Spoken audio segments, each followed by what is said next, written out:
Aren't these adorable? Make these little charms with me. This is me. Hi, my name's Corey. I'm from Delights and Wonder. You can see my little setup here. I'm in front of a window, so I have a really good lighting to be able to see what I'm working with and the colors.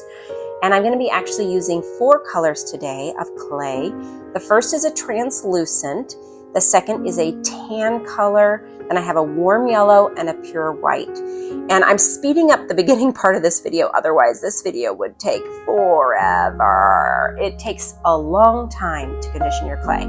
So I'm kneading it and then putting it through the clay press and then kneading and clay press back and forth. And sometimes I'll even add 1 drop of clay conditioning oil if it's been sitting in the drawer for a while and just gets really tough to work with. So once you have it nice and conditioned, I've shaped it into kind of the shape of a lemon, and I'm going to be cutting it into little sections. I am making the lemons first for the top of these mini lemon meringue pies. Cut it into my sections, and then each one is going to be wrapped with the white. I just love these little pies. I've been enjoying making all kinds of little mini foods recently, and the lemon is just perfect for spring and summer. It's been so fun to try and recreate these little delightful treats. So as you see, I can just shaping it. You don't have to be perfect. Just get it to go around your piece, and then you can cut it to form. What we're going to be doing is we're going to be making these lemons quite a large shape and then rolling it down really tiny to make it miniature. If you want to jump ahead, you can. I'm going to be making the pies next.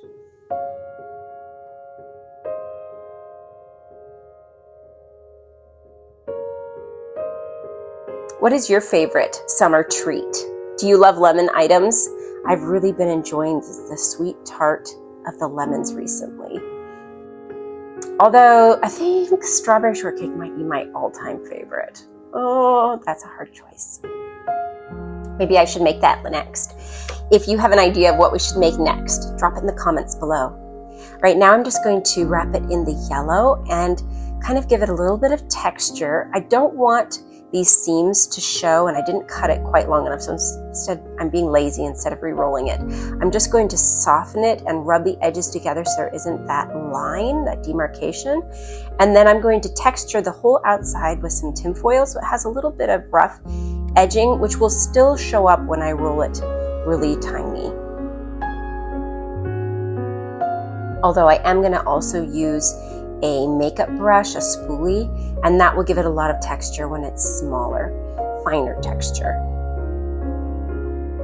So here you just got to be careful because sometimes it doesn't want to roll evenly. Sometimes the center will stay still and it doesn't want to come out, and then you'll get the colors misshapen. So you've got to just be careful and work it one section at a time until you can get it to roll out.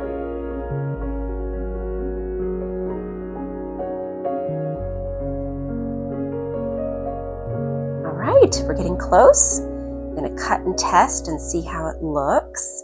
This is always the exciting bit, to see if you actually did it the way you wanted or if you misshaped it when you were twisting.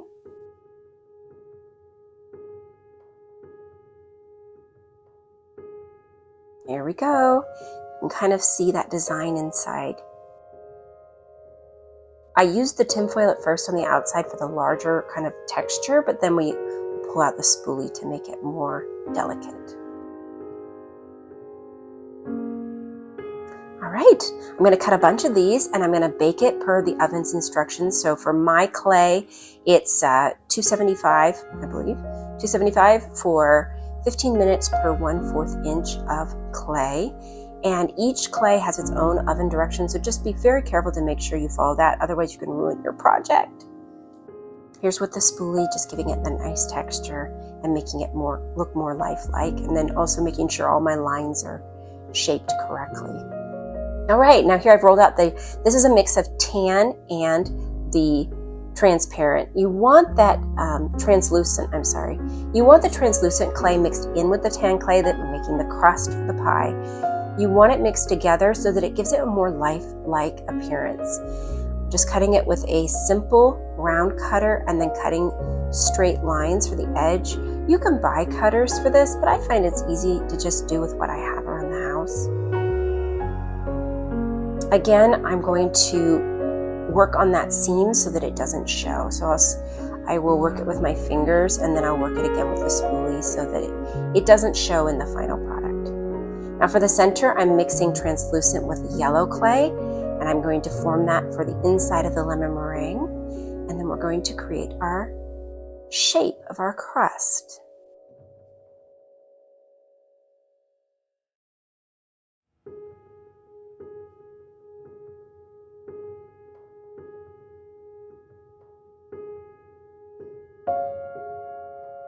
I can almost taste that tart and sweet first bite of that lemon meringue. It just sounds so good right now. All right, we're going to color it so that it looks nice and golden before we do the top. These are pastel chalks that I'm using, and I found that using the pastel chalks before you bake, you don't have to use as much setting glaze or spray in order to get the color to stay secure. If you color after baking, you will have to use a matte glaze or a adhesive spray. Just be very careful to use one that is designed for polymer clay, otherwise you will have a sticky mess. All right, now I'm mixing up for the meringue. This was my favorite part. It got really messy, but I just kept mixing together translucent and then white liquid clay, translucent white liquid clay, translucent, until I got this nice meringue texture.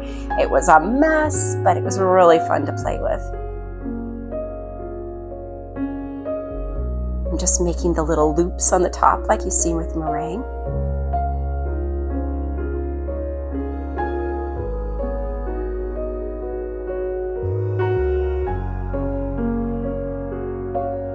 Here you can see up close. Just kind of pull it out and then twist it over until you have the shape that you want.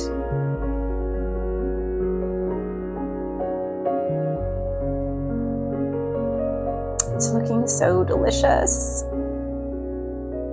And we're going to color the top as well. Give it a little bit of a char, because when you bake lemon meringue, a lot of times you will use a fire or you'll use something to kind of get that blackened edges that makes it look like the meringue has been well cooked. This has now been baked it again according to the same ingredients, and you can see I have a little bit of gapping, and I have, it looks dry. What I forgot to film was after I slice it all, I covered the sides and the under edge with resin. Now the resin makes it look shiny, and it makes it look full and saucy. It also prevents any gapping between the two different kinds of clay. So I did the resin after I did all the baking, because you can't bake the resin. Here I'm adding my lemons with some liquid clay and the little leaves, and I'm going to be able to bake this before I add the resin.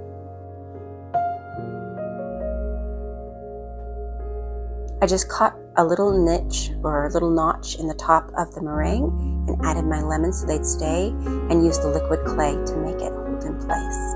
Now these will go back in the oven just to seal up that liquid clay and the green clay, so just for a few minutes.